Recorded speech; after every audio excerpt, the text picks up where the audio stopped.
Olá pessoal, meu nome é Linda Bia, eu sou nutricionista e nesse canal eu ensino nutricionistas a fazerem uma conduta nutricional assertiva. Hoje na nossa aula nós iremos falar sobre estratégias para emagrecimento duradouro.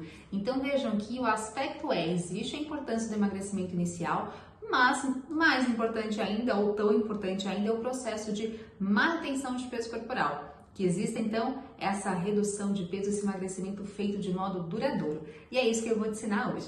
Só quero falar sobre isso, lembrando que nós temos aí vários tipos de estratégias importantes para emagrecimento. E aí, nesse sentido, é interessante que a gente saiba escolher, né, alguma estratégia ou algumas, né, para os nossos pacientes. E nesse sentido, inicialmente é fundamental que a gente tenha um conhecimento desse nosso paciente, que a gente tenha uma boa avaliação desse paciente, uma boa anamnese, que nós saibamos avaliar todos os pontos desse paciente, deixá-lo muito aberto para que ele fale sobre a sua trajetória, sobre a sua vida, que ele conte bastante sobre alguns pontos como dietas prévias. Então, é claro que normalmente boa parte dos pacientes já vem com histórico, né, de dietas. Fez dieta da sopa, dieta da lua, dieta, enfim, com outro nutricionista, com de repente um médico, enfim, seguiu dieta do vizinho, dieta do amigo, etc. Então é importante que a gente saiba esses pontos para até conseguir entender como esse paciente se adapta melhor. Outra questão é a avaliação do consumo alimentar desse paciente. Qual que é o padrão alimentar desse paciente? O que ele prefere mais consumir? Afinal, se eu tenho um paciente que tem um padrão alimentar, que de repente, vamos supor, esse paciente não gosta de comer nada de manhã, ele acorda de manhã, ele não come nada, ele vai apenas fazer o almoço, que é a primeira refeição. Por que para esse paciente eu vou obrigá-lo a fazer um café da manhã? Obviamente não, né? Por outro lado, eu tenho pacientes que adoram fazer o café da manhã e não conseguem viver sem ele. Então, nesse caso, obviamente, eu não irei tirar esse café da manhã. Então, entre outros tipos de intercorrências perante a alimentação, é fundamental que a gente tenha essa avaliação desse paciente para que nós façamos o melhor tipo de padrão alimentar para esse paciente, que eu consiga encontrar a melhor dieta para esse paciente, de fato fica muito mais fácil. Então vejam que as preferências alimentares, esse perfil alimentar desse paciente, de fato, é um ponto que é super necessário e importante para esse nosso paciente. Outra questão que é muito comum em consultórios são os mitos. Então, muitos pacientes acreditam, de repente, que uma dieta low carb emagrece mais, ou de repente que glutamina é mais interessante para a imunidade, entre outras intercorrências. Então, é fundamental que a gente tenha essa visão e que a gente saiba o que nós podemos ensinar esse paciente a aplicar nessa dieta. É muito comum um paciente nosso que chega assim, falando, eu queria muito fazer, de repente, jejum intermitente. Ele já vem com aquela ideia prévia, ele já quer aquela mudança, né? Então, de repente, é interessante que a gente saiba também explicar para esse paciente todos esses pontos, para que juntos nós possamos aí decidir qual que será a dieta desse paciente. E além disso, outro ponto interessante é a questão do objetivo. Será que esse paciente, de fato, ele necessita emagrecimento, ele quer emagrecimento?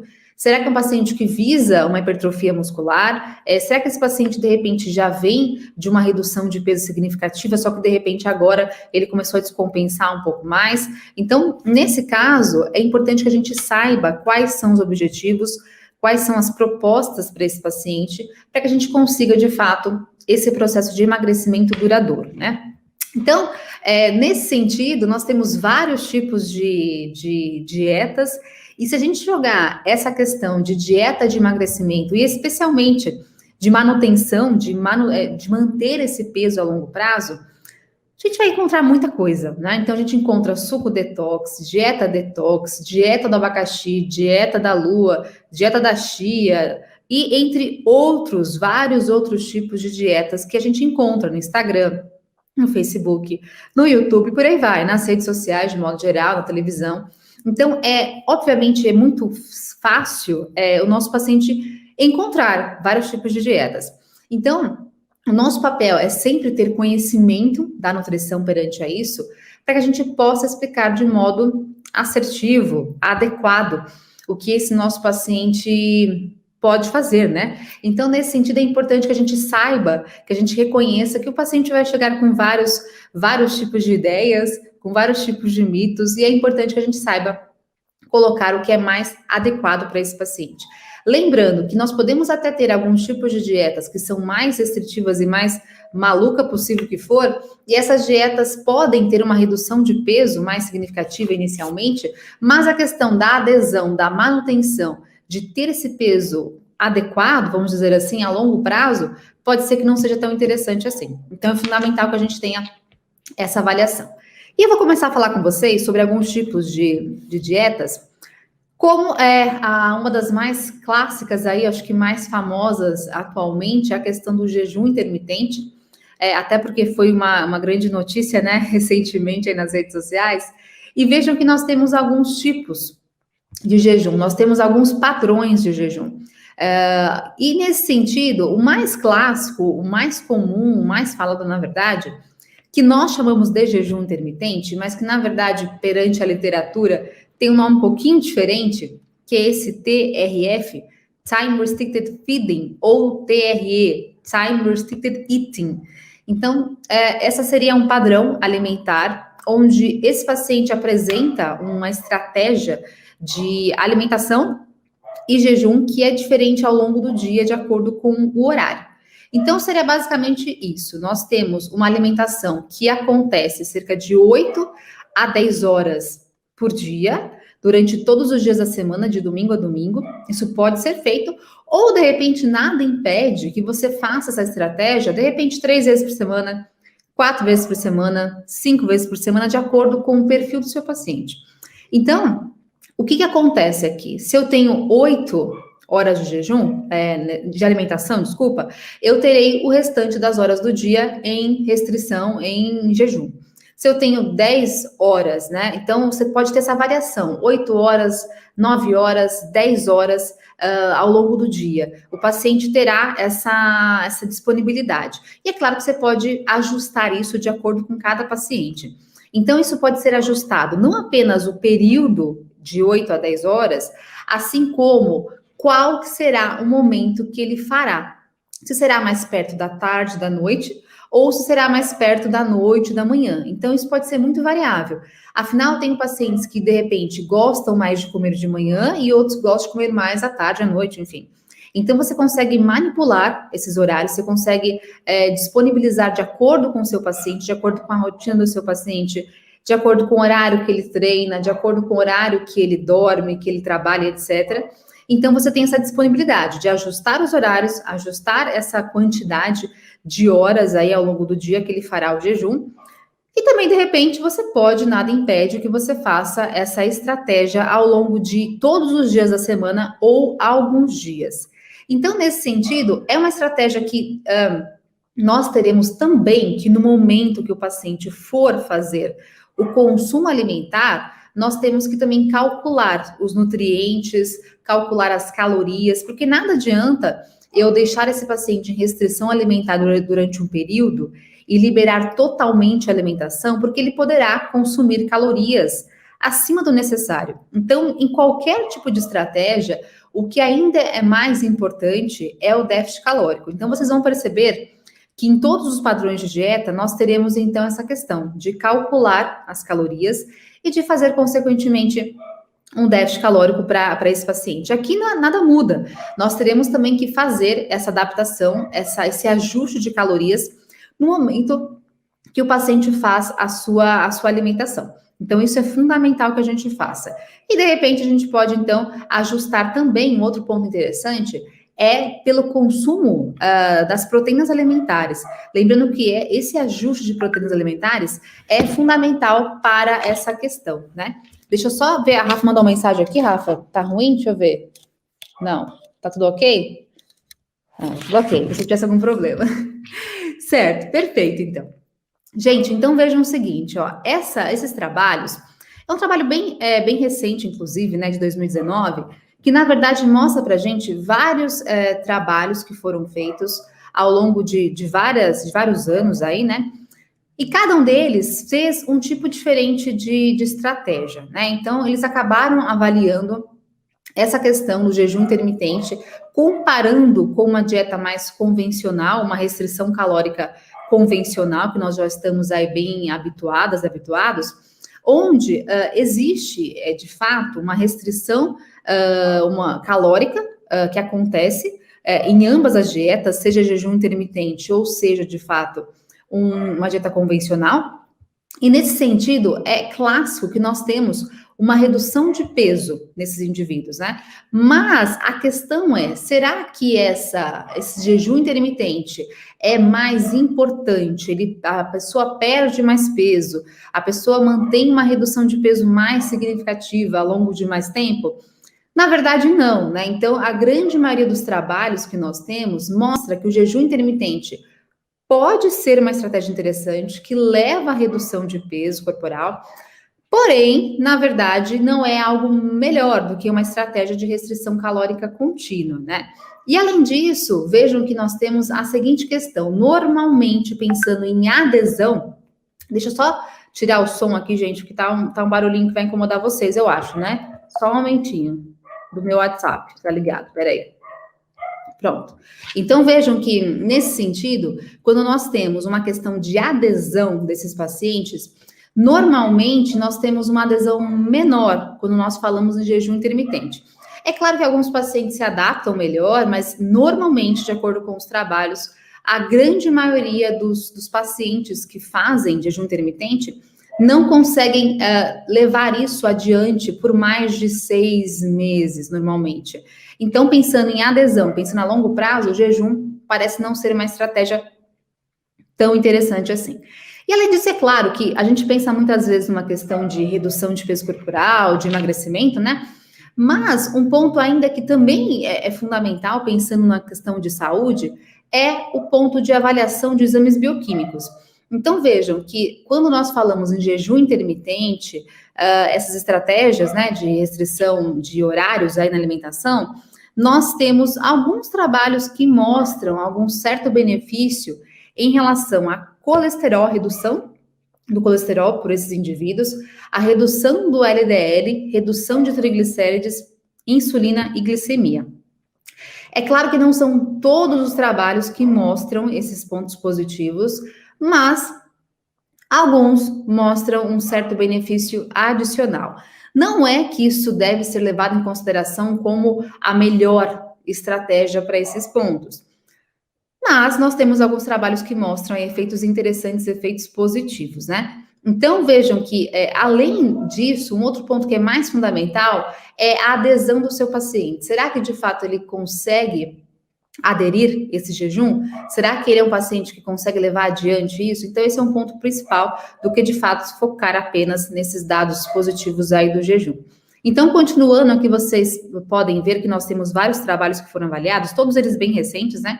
Mostrando que existem alguns pontos positivos em relação a esses panoramas de perfil lipídico, perfil glicêmico por esses pacientes, né?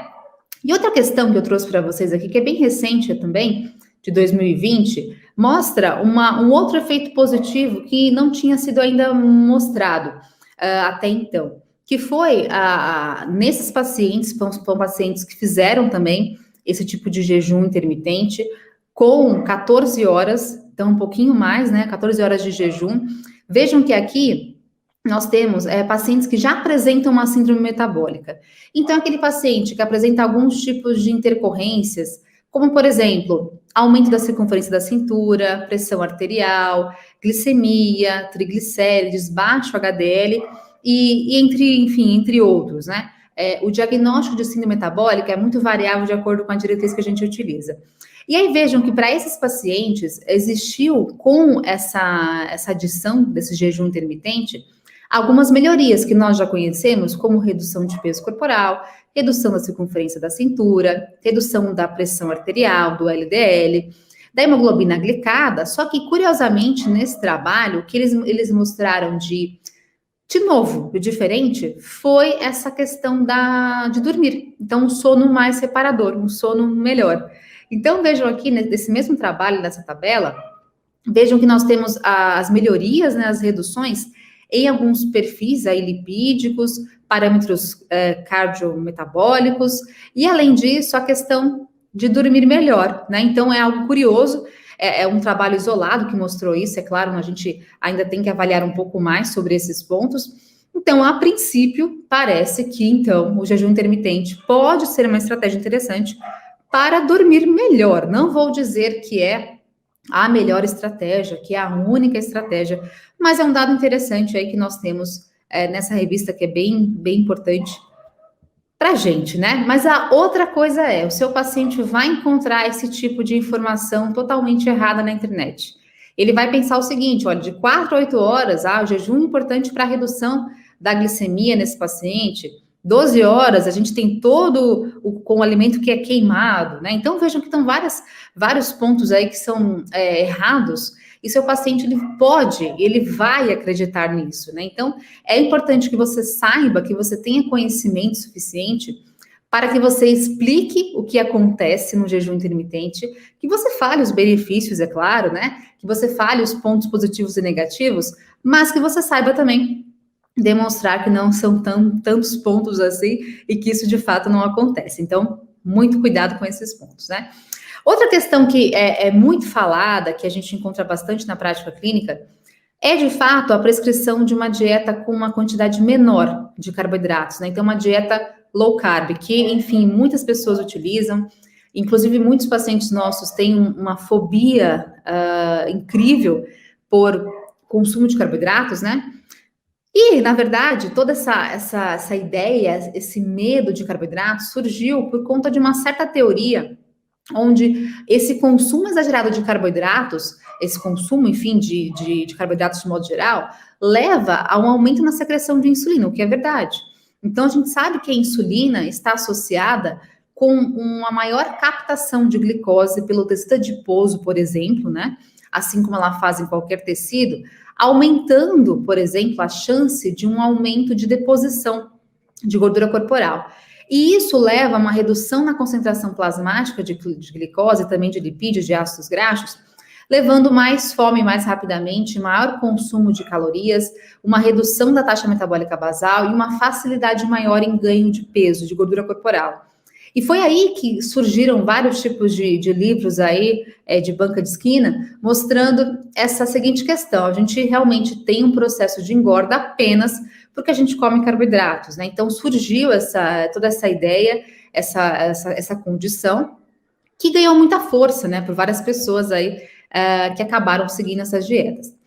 E aí eu sempre mostro para vocês essa importância de avaliar isso na ciência, né? O quanto é importante que a gente avalie esses pontos em trabalhos científicos. Então, Kevin Hall é um grande pesquisador que acabou fazendo essa comparação, né, de uma dieta low carb e de uma dieta low fat. Então, vejam que aqui em azulzinho nós temos dieta low carb e aqui em vermelhinho, dieta low fat. Então, qual foi a proposta dele? Comparar de fato ambas as dietas com quantidades semelhantes aí de calorias, apenas modificando a proporção, de certa forma, aí, de carboidratos e de gorduras. Vejam que a quantidade de proteínas se manteve bem semelhante, né? O que de fato foi modificado foi a quantidade de carboidratos e de lipídios por esses pacientes. E o que aconteceu, né? Vejam que nesse trabalho ele avaliou, por exemplo, o peptídeo C, que é um marcador importante para avaliação da secreção de insulina. E ele mostra para a gente nesse trabalho que existiu, então, com a aplicação de uma dieta low carb, uma redução na secreção de peptídeo C, mostrando, então, um panorama interessante para aqueles pacientes que apresentam, de repente, um diabetes tipo 2, uma resistência à ação à insulina, que, de fato, uma dieta moderada em carboidratos pode ser um ponto interessante. Então, nós temos recomendações internacionais e nacionais também, mostrando o quanto que o controle, não é a exclusão, o controle de carboidratos, pensando em níveis glicêmicos, pode ser um ponto interessante. Só que o nosso foco principal de hoje é falar sobre uma questão de emagrecimento, né? Então, vejam que nesse trabalho ainda, nós temos essa seguinte comparação da oxidação que acontece de gordura corporal quando tem uma comparação de uma dieta low carb e uma dieta low fat. Então, vejam que quando inicia-se uma dieta low carb, existe um aumento na oxidação de gordura corporal. Só que na dieta low fat não muda nada. Então, a ideia que a gente pensa olhando esse gráfico é que, de fato, a dieta low carb parece ser mais interessante para a redução de gordura corporal. Só que uma coisa é você oxidar, você converter esse lipídio em ATP, em energia, e outra coisa é, de fato, você mensurar que o paciente perdeu gordura por meio de uma bioimpedância, por meio, de repente, de umas pregas cutâneas, etc. E aí, nesse sentido, vejam que nós temos aqui a mudança dessa gordura corporal desses pacientes, e vejam que, nesse sentido, nós temos, comprovando, mostrando as comparações de uma dieta low carb e low fat, mostrando que a low fat apresenta maior redução de gordura corporal, por mais que ela oxide menos gordura. Então vejam que nesse sentido, a gente acaba tendo nessa imagem aqui mostrando que uma dieta low fat seria mais interessante que uma dieta low carb para esses pacientes. E ele explica o porquê. Então ele mostra para a gente ainda nesse trabalho que a dieta, que é uma dieta low carb, por mais que ela tenha uma maior oxidação de gordura corporal, ela tem uma redução na oxidação de carboidratos. Então faz sentido, né? O paciente tem menor deposição de carboidratos e ele não consegue, né, realmente ter essa oxidação. E um outro ponto interessante é que quando existe uma aplicação de uma dieta low carb, o paciente tem uma quantidade de água que é perdida, uma desidratação maior, porque o carboidrato consegue estar ligado mais com essa água corporal.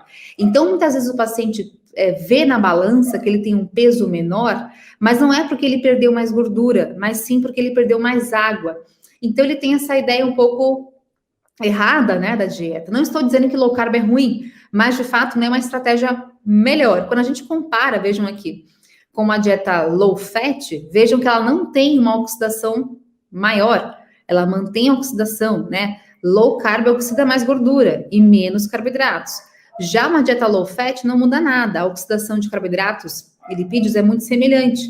Então, nesse sentido, vejam que de fato nós temos essa mudança, né? Por mais que a low carb oxide mais gordura, ela tem menor oxidação em carboidratos e, consequentemente, isso pode ser um ponto não tão interessante aí para esses pacientes, né? Além disso, nós temos até uma comprovação em relação a isso, né? Que vai contra aquela teoria da insulina de ganhar mais peso, de reduzir a taxa metabólica basal, de fato, comprovando que isso não existe. Claro que nós podemos fazer uma dieta low carb, mas isso não é um ponto mais importante para emagrecimento e nem melhor do que outras estratégias. Porém, nós temos aqui essa imagem que mostra a comparação ao longo de 2 anos, então é um período mais prolongado, pensando numa questão aí de adesão, não só adesão, mas pensando no sucesso desse manutenção do peso corporal, né? Vejam que nós temos, então, 3 tipos de dietas: low fat, mediterrânea e low carb. Vejam que low fat e a dieta mediterrânea apresentam, de modo geral, aí 1.500 quilocalorias, e a low carb não teve restrição de calorias, apenas uma restrição de 20 gramas de carboidratos por dia durante 2 meses, depois aumentaram de modo mais gradativo 120 gramas de carboidratos por dia. O que acontece aqui? Verificou-se que, de modo ao longo de 1 ano desse experimento, nós tivemos uma redução de peso total nesses pacientes, que foi dessa seguinte maneira: 2,9 quilos na low fat, 4,4 mediterrânea e 4,7 na low carb. Veja então que a low carb foi mais eficiente nesse sentido. Aqui a gente consegue ver no gráfico, né? Uma redução de peso total mais significativa. E além disso, vejam ó, que ela mantém o peso mais baixo, mais baixo de todos, né? Se eu comparar com as dietas. Então, ao longo de 2 anos, a low carb, que é essa daqui, a gente consegue ter um peso menor, de acordo com esse estudo. Mas lembrando que peso não é tudo, né? O que importa não é só o peso corporal do paciente, mas também a composição corporal, que é mais importante. Então, na verdade, você olhar o peso de modo isolado não seria tão interessante assim, né? Seria muito mais importante avaliar a massa muscular, a massa magra, a quantidade de gordura corporal, do que, de fato, olhar apenas o peso total. Lembrando, mais uma vez, que quando o paciente faz uma dieta low carb, ele apresenta muitas vezes um peso em balança menor porque ele está mais desidratado. Então, peso não significa tanta coisa assim. Então, cuidado com essas interpretações de alguns trabalhos acadêmicos. Além disso, é muito interessante que nossos pacientes apresentam aí uma certa ideia em relação à dieta do DNA, né? Então, a gente tem várias aí notícias, manchetes, revistas, mostrando uma questão de uma dieta individualizada, o que é um ponto interessante pensando na prescrição nutricional. Mas é importante que a gente saiba explicar para os nossos pacientes o que de fato tem uma aplicação, o que de fato tem uma intercorrência importante. Até porque nós podemos ter pacientes que, quando nós olhamos um teste genético juntamente com eles podem até mesmo desanimar, pensando, puxa vida, olha o tanto de gene voltado para a obesidade que eu tenho super expresso, olha o quanto de polimorfismo que eu apresento nesse sentido voltado para o processo de ganho de peso, ganho de gordura corporal. Tem paciente que vai levar isso numa boa e vai tentar, talvez assim, puxa vida, eu tenho realmente esses polimorfismos para a obesidade, eu tenho que, talvez, então, fazer uma dieta mais a longo prazo, eu vou perder peso mais devagar. Mas tem paciente que não leva isso muito bem. Eles acabam não gostando muito do teste, né, da resposta. Então, cuidado com essas questões também, né? E aí, nesse sentido, vejam que nós temos diversos genes, né? Cerca de 54 genes fortemente associados com a obesidade. E mais de 500 genes associados com obesidade. Então, é claro que nesse sentido, pensando numa questão de manutenção de peso corporal, é importante, será, avaliar tanto assim esses genes? Será que de fato faz toda a diferença para os nossos pacientes? Talvez para alguns um pouco mais, alguns outros um pouco menos, né? Mas o ponto é, a questão do fator ambiental, da dieta, exercício, ainda são normalmente mais importantes do que a avaliação de alguns genes voltados para a obesidade. Mas eu trouxe para vocês aqui que é o mais famoso voltado para a obesidade, que é a questão do gene FTO. Então, cada alelo, né? Lembra que vocês viram lá na escola, azinho, né? Cada alelo de alteração nesse gene FTO aumenta de 1 a 1,5 quilos no peso desse paciente. Então, é um leve aumento, né? Mas, de fato, é uma questão que a gente precisa, de fato, avaliar. E aí, vejam que, nesse sentido, o polimorfismo do FTO está correlacionado com o aumento do MC, aumento da obesidade, aumento da circunferência da cintura. E, de fato, isso é algo que a gente carrega desde lá de trás, desde a época que nós éramos aí homens das cavernas, e é um gene associado com um acúmulo de gordura pensando na sobrevivência nossa. Então, ele veio sendo transportado, carregado ao longo das gerações e podem estar presentes na gente, né, nos seres humanos, então, até hoje, né? Então, vejam que alguns carregam polimorfismo, outros não carregam, e nós temos uma certa intercorrência em relação à composição alimentar, onde normalmente uma dieta mais rica em ácido graxo poli ou monoinsaturado parece ser mais interessante, talvez para esses pacientes que apresentam, que carregam essa alteração no gene do FTO. Esse outro trabalho mostrou para a gente que, claro, com um déficit calórico, em todos os pacientes que apresentam essa obesidade, existiu, então, ao longo de 2 anos, o acompanhamento desses pacientes, onde nós temos a seguinte questão: uma dieta normoproteica e uma dieta hiperproteica. 2 grupos, então, de pacientes foram avaliados. Vejam que naqueles que apresentam uma dieta normoproteica, existiu, é claro, com um déficit calórico, uma redução do adiposo desses indivíduos e também uma redução da gordura do subcutâneo.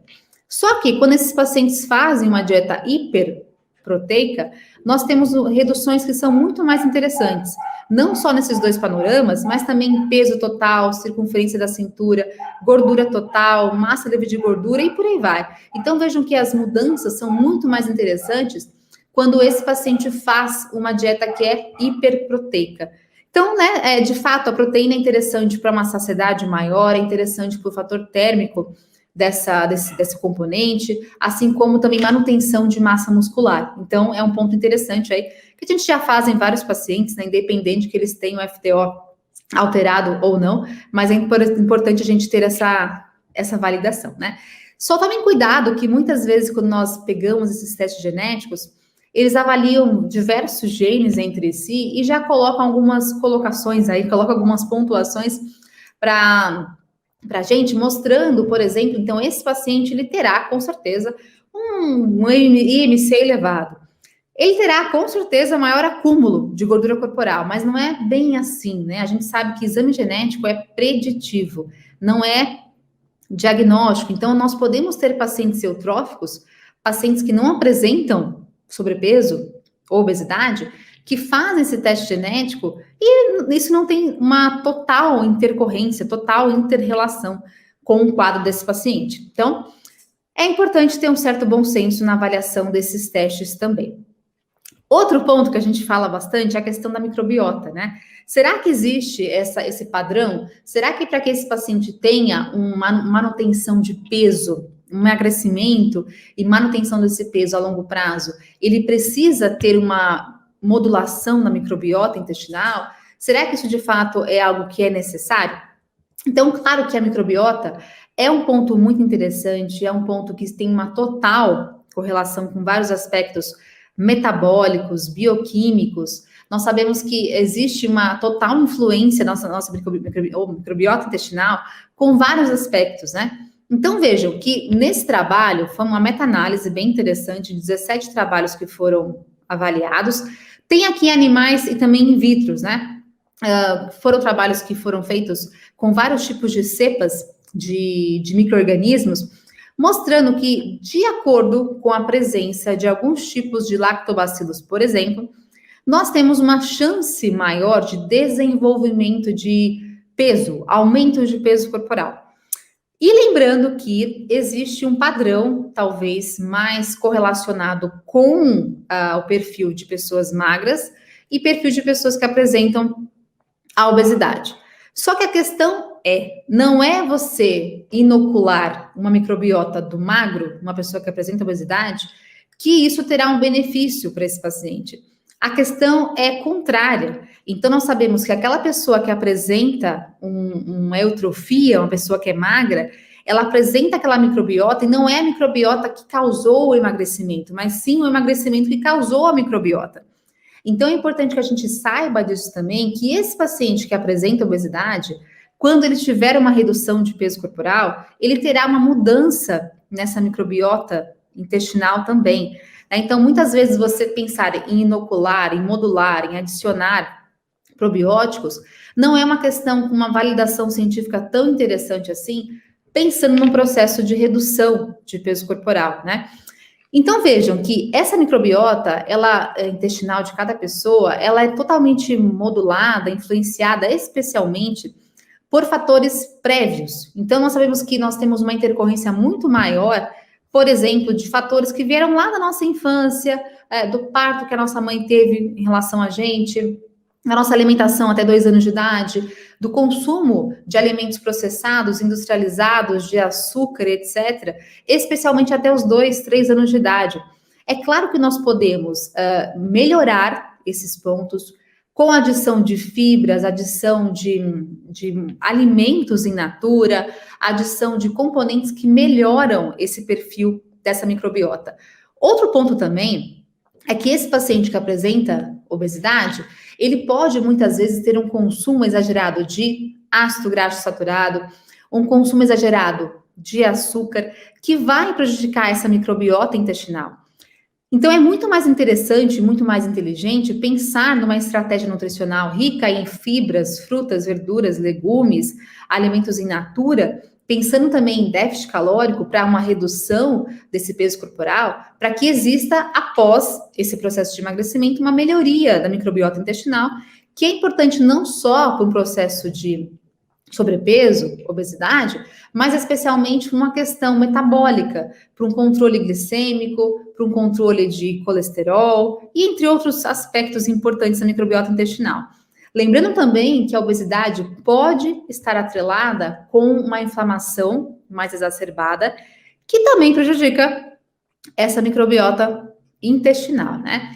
Agora, outro ponto que é interessante, que nós temos aí alguns trabalhos mostrando, é essa seguinte questão dos adoçantes.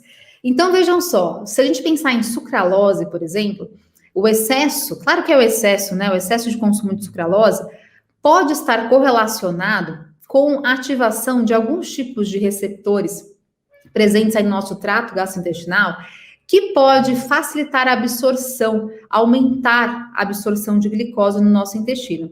Então vejam, né, que existe uma modulação desse excesso de adoçante como a sucralose, potencializando a captação de glicose quando ela é consumida. Então talvez esses pontos podem ser interessantes para que a gente consiga orientar esse paciente e calcular uma dieta com o mínimo possível de adoçantes, para que eu não tenha, de fato, essas intercorrências. É claro que a gente pode adicionar o adoçante, mas desde que com uma certa cautela, né? Assim como o açúcar também deve ser colocado com uma certa cautela. Outro ponto, né? Nós temos algumas estratégias que são mais, vamos dizer assim, um pouco mais agressivas em relação à redução de peso corporal, até porque nós temos trabalhos que mostram que a redução de peso corporal em pacientes que apresentam sobrepeso e obesidade de modo inicial mais drástico costumam a ter sucesso a longo prazo. Claro que isso é um ponto que deve ser muito bem avaliado. Afinal, alguns pacientes não conseguem seguir, eles não têm aderência, eles acabam ficando angustiados com isso, largam mão da dieta e é pior. Então, é importante avaliar, começando lá do comecinho da aula, avaliar o paciente, até onde ele consegue chegar, até onde ele está apto. Então, é importante avaliar.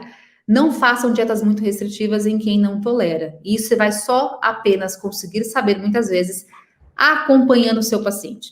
Não é na primeira consulta que você terá todas as respostas. Então, nós teremos respostas conhecendo cada vez mais o nosso paciente. Mas vamos lá, né? Pensando nisso, nós temos algumas estratégias que são dietas com uma quantidade baixíssima de calorias, cerca de 800 quilocalorias por dia, o que de fato é muito pouco.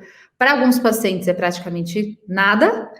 Ou dietas com poucas calorias, que varia entre 800 e 1.500 quilocalorias, ou também uma dieta hipocalórica, que está por volta aí um pouquinho mais de 1.500 quilocalorias por dia. Como que a gente faz uma avaliação e uma inserção nessas dietas? De acordo com essa recomendação que nós temos por essas sociedades, que fala o seguinte: IMC entre 25 e 29,9, a gente pode, por exemplo, adotar para esses pacientes uma redução de 300 a 500 mil calorias por dia, ou uma dieta hipocalórica, que está por volta aí de mais ou menos 1.500 quilocalorias. Se o paciente tiver um IMC acima de 35, a gente pode fazer um déficit calórico de 500 a 1.000, ou também uma dieta que seria entre 800 e 1.500 quilocalorias. Para aqueles que não tiveram sucesso com essa dieta aqui, de 800 a 1.500, pode ser feita uma dieta após, se ele não conseguiu seguir essa dieta, não teve sucesso de repente nisso, será que ele consegue fazer uma dieta com menos de 800 calorias? Tem que ser avaliado, né? Então, nós temos essas recomendações, mas lembrando que são recomendações mais drásticas, não são de recomendações individuais, e eu ainda acho mais interessante fazer uma recomendação de calorias de modo individualizado. E aí eu trouxe para vocês essa seguinte condição. Vejam que para esses pacientes desse programa, que passava, né, antigamente aí na televisão, foi feito durante 30 semanas com acompanhamento médico, nutricional, personal, em pacientes que apresentam obesidade, a seguinte proposta: uma dieta bem restritiva, com bastante exercício, que foi feita durante 30 semanas. Claro que o paciente perdeu muito peso, né? Muito peso, muita gordura corporal, isso é fato. Só que, além disso, além de reduzir drasticamente as calorias e drasticamente o peso corporal também, existiu também uma redução brusca da massa muscular desses pacientes. Então, consequentemente a isso, existiu uma redução da taxa metabólica basal. Só que esses pacientes foram reavaliados 6 anos após essa grande redução de peso que foi feita nesse programa de televisão. E aí o que aconteceu? A grande maioria dos pacientes retornou ao peso inicial, voltaram a ganhar o peso que perderam nesse programa. Só que, pior do que isso, a maioria dos pacientes teve uma redução da taxa metabólica basal. Então, vejam quanto isso é perigoso, né? O paciente ter uma redução da taxa metabólica basal, acaba que ele terá que consumir menos calorias para manter o seu peso, né? Então, realmente não é um ponto tão interessante assim. Então, pensem bem se de fato vale a pena ter dietas muito restritivas inicialmente ou a longo prazo, porque talvez não seja um ponto tão interessante assim para o nosso paciente. Outra questão interessante, né? Será que de fato o IMC do paciente sempre vai significar uma questão de saúde? Além de pensando numa questão de estética, né, de emagrecimento, numa questão que também pode ser importante para esse paciente, será que isso é uma total realidade? Será que o peso sempre será uma total correlação com saúde? E aí eu trouxe para vocês esse trabalho aqui, que mostra a seguinte questão para a gente. É um trabalho que também é um trabalho recente, do De Lorenzo, que estuda bastante sobre essas questões, que avalia, aqui no caso nós temos mulheres, né, mas tem o gráfico dos homens também, que avalia a seguinte questão. Vejam que aqui, ó, nós temos um paciente magro, em relação ao IMC, uma eutrofia, né, em relação ao IMC, e esse paciente não apresenta nenhum tipo de alteração em relação à glicemia de jejum, colesterol, LDL, HDL, triglicérides, etc. Então, tudo bem, paciente eutrófico, paciente sem alterações plasmáticas, ótimo, perfeito. Só que, olham aqui, esse paciente aqui, ó, que é esse NOW, que é essa coluninha aqui, ó. Esse paciente tem um IMC eutrófico.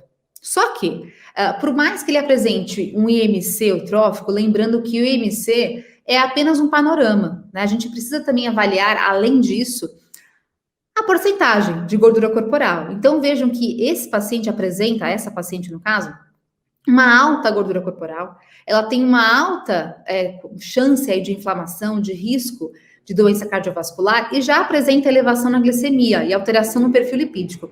Então, vejam que muitas vezes, pensando apenas no IMC do paciente, na eutrofia do paciente, não é um ponto que pode ser importante, mas vejam que é importante também avaliar os exames bioquímicos desse nosso paciente, afinal, podemos ter alterações aí. Nesse outro quadro aqui desse paciente, NONW, é um paciente eutrófico, ele tem alterações já típicas de pacientes que apresentam obesidade, tem aumento na gordura, especialmente visceral, tem redução de massa magra, tem redução na sensibilidade à insulina e aumento, especialmente de triglicérides, de proteína C reativa também. Então, mais uma vez, mostrando que apenas olhar o IMC de modo isolado, apenas pensando em magreza, vamos dizer assim, né, em eutrofia, não é um ponto isolado interessante. Um outro ponto, ó, vejam aqui, esse paciente, nós temos um paciente que apresenta obesidade pelo IMC, ele apresenta um excesso de gordura corporal, porém, não apresenta alterações metabólicas. Então, é claro que a obesidade está mais correlacionada com uma chance maior de elevação de glicemia, de triglicérides, de LDL, etc. Mas não é, de fato, uma obrigatoriedade. Alguns dos nossos pacientes que apresentam obesidade terão panoramas metabólicos melhores do que pacientes que apresentam eutrofia. Então, é fundamental que a gente olhe mais a fundo, que a gente avalie esses pacientes mais a fundo, para que a gente saiba de fato o que e quando e o que, né, nós iremos avaliar e correlacionar com a dieta. Qual que é o tratamento que eu irei colocar para esse paciente? Será que eu vou focar só em emagrecimento? Será que eu não tenho que focar em outros pontos adicionais em relação a perfis aí glicêmicos, lipídicos, etc? Então, esse é um ponto importante também. Vejam que esse outro perfil de paciente, ele já apresenta uma obesidade, também, né, apresenta uma gordura corporal mais significativa e também apresenta alterações metabólicas importantes. Então, vejam que independente se o seu paciente apresenta obesidade ou não, avaliem os outros pontos aí metabólicos desses pacientes. E o mesmo serve para os homens, né? Então, aqui eu só trouxe para vocês verem, nós temos aí a mesma condição, o mesmo perfil em relação a homens e mulheres, que nós podemos ter, então, pacientes eutróficos que apresentam alterações nos exames plasmáticos, bioquímicos, ou não, aí de acordo com o seu peso, né? De acordo com o seu perfil de IMC. E é por isso que até trouxe essa charge, né? Esse meme aqui desse doutor Naldowski, que eu acho que é bem interessante. Ele fala o seguinte: tem pessoas que são aquelas que são extremistas, né? Que falam que a obesidade não causa nenhum tipo de alteração metabólica. Os outros falam, não, a obesidade vai te matar. E, na verdade, a gente tem que avaliar de modo mais aprofundado. Então, quem é mais especialista no tema vai olhar, vai avaliar cada paciente de modo isolado. E o ponto principal é ajudar quem? O paciente, que ele quer a sua ajuda. Então, independente se o seu paciente visa emagrecimento, se ele apresenta obesidade ou não, o nosso foco, de fato, é auxiliar esses nossos pacientes. Então, vejam que, de maneira geral, nós temos vários tipos de dietas, seja jejum intermitente, seja uma dieta low carb, uma dieta low fat, seja avaliar o perfil genético desse paciente, todas são estratégias importantes para que a gente consiga, de fato, avaliar, aplicar de acordo com cada paciente. Então, não seja aquele profissional que segue uma linha só, eu só faço low carb, eu só faço jejum intermitente. Avalie o seu paciente antes, verifique qual que é a melhor dieta para ele. Tem muito paciente meu que chega no consultório falando assim, não, eu quero fazer jejum intermitente.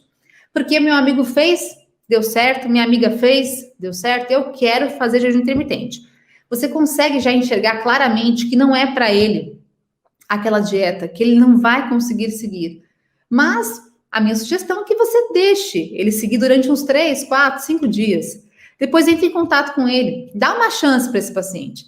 Talvez ele consiga seguir e você esteja talvez enganada, né? Pode acontecer, é claro. Mas muitas vezes, quando você pergunta para o paciente, daqui 5 dias, e aí, paciente, tá dando certo jejum intermitente?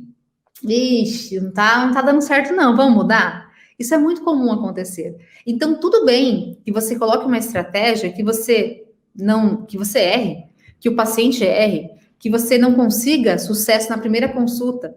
Afinal, o tratamento nutricional a longo prazo, que tenha sucesso, que tenha, de fato, um sucesso para você e para o seu paciente, não acontece na primeira consulta. Então, é fundamental que a gente tenha uma avaliação a longo prazo, que a gente acompanhe esse paciente para que exista, de fato, um sucesso. Então, a adesão ao plano alimentar é o que mais importa. E tudo bem se o seu paciente não conseguir aderir logo de cara. Ele vai aos pouquinhos aprendendo, verificando quais pontos que ele tem mais dificuldade, para que você consiga, consequentemente, maior adesão. E a pressa, nesse caso aqui, é inimiga da perfeição. Afinal, nós precisamos de mais tempo, normalmente, para ter um peso adequado para esse paciente, uma redução de peso e, consequentemente, que ele consiga manter, né, esse sucesso no emagrecimento. Então é isso, gente. Muito obrigada.